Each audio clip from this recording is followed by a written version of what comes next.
Everyone, কেমন আছো তোমরা সবাই? আশা করছি খুব ভালো আছো। তো তোমরা সবাই জানো তো ঠাকুরদেরকে এই সাজে বা একরকম কাপড় পরে কেমন লাগছে। হ্যাঁ, এই ভিডিওটা কিন্তু আমি দিইনি। হ্যাঁ, আমি ভিডিওটা করিও নি, কারণ যেহেতু তোমরা আমার ভিডিও দেখতে এখন পছন্দ করছো না, তো আমি ভাবলাম ভিডিও করাটা বন্ধ করে দেবো, কিন্তু আবার ভাবলাম না, করা যাক। তো আজকে একটু নতুন করে সাজাবো। হ্যাঁ, এইগুলো আমাদের বাড়ির পুজো হয়েছিল যেহেতু, তো সেই সময় এই সাজটা পরানো হয়েছিল। সবাইকেই পরানো হয়েছিল, দেখতে থাকো।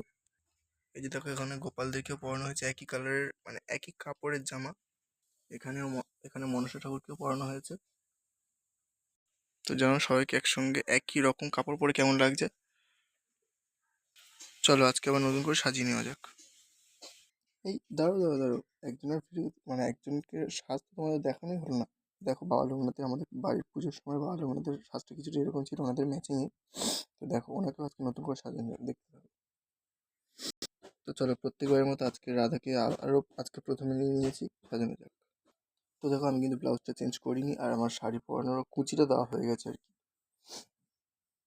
তো দেখো, আমার শাড়ি পরানোটা কিন্তু হয়ে গেছে। তোমরা জানো শাড়ি পরানোটা কেমন হয়েছে।